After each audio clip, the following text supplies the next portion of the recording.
शंकर डमरूधारी तोरे महात्मा चंदा विराजे। हे शिव शंभु त्रिपुरारी तोरे महात्मा चंदा विराजे। हे शंकर डमरूधारी तोरे महात्मा चंदा विराजे। हे शिव शंभु त्रिपुरारी तोरे महात्मा चंदा विराजे। दुनिया के तै रक्षा करैया तैहा भुइया के भार हरैया। दुनिया के तै रक्षा करैया तै भुइया के भार हरैया। हे शंकर डमरूधारी तोरे महात्मा चंदा विराजे। हे शिव शंभु त्रिपुरारी तोरे महात्मा चंदा विराजे। हे शंकर डमरूधारी तोरे महात्मा चंदा विराजे। हे शिव शंभु त्रिपुरारी तोरे महात्मा चंदा विराजे।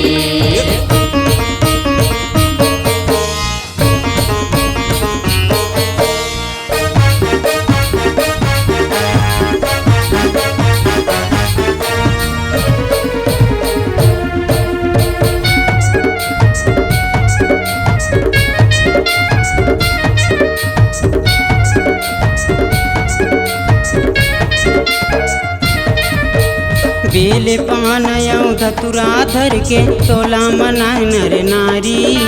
छोड़ के जम्मो दुख पीराला पारते हवाई गोहारी। छोड़ के जम्मो दुख पीराला पारते हवाई गोहारी।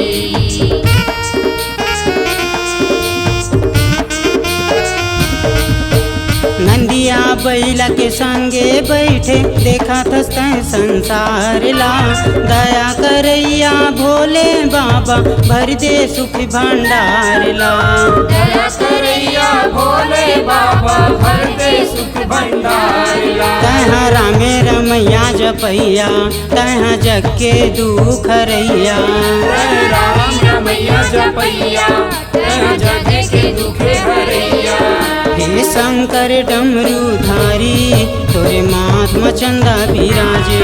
हे शिव शंभु त्रिपुरारी तोरे महात्मा चंदा विराजे।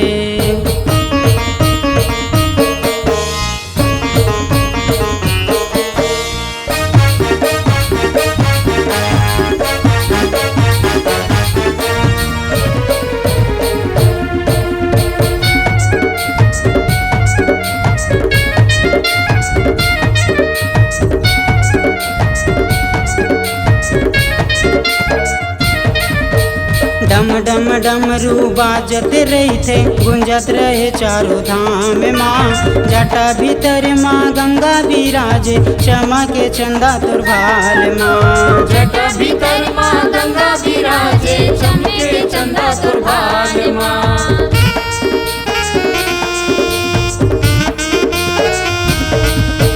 सावन महीना हर सोमवारी भगत के रेला सकला थे। तोर कृपा के झलक लपा के भाग भलो जागे जाते। तोर कृपा के झलक लपा के भाग भलो जागे जाते। तैहा सब के भाग जगैया तैहा सब के बिगड़ी बनैया। तैहा सब के भाग जगैया तैहा सब के बिगड़ी बनैया। हे शंकर डमरूधारी तोरे महात्मा चंदा विराजे। हे शिव शंभु त्रिपुरारी तोरे महात्मा चंदा विराजे।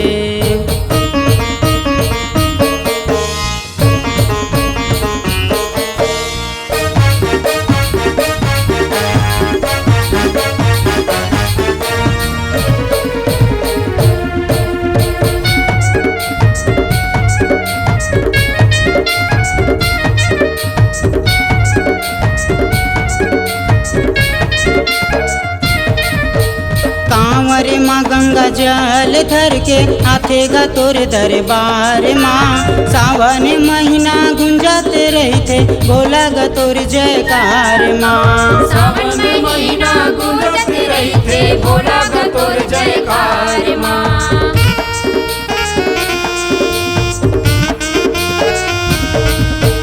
जन्म जन्म के पापे मिटा दे तो सन के अतरी गोहार रे। चरण पड़े है उमे से ललना भाव भजन तोरे सारे है। चरण पड़े है जो हर ललना भाव भजन तोर सारे तोरे सेवा करे उमा मैया गणपति परे तोरे पैया। तोरी सेवा करे उमा मैया गणपति पर तोरे पैया। हे शंकर डमरूधारी तोरे महात्मा चंदा विराजे। हे शिव शंभु त्रिपुरारी तोरे महात्मा चंदा विराजे। हे शंकर डमरू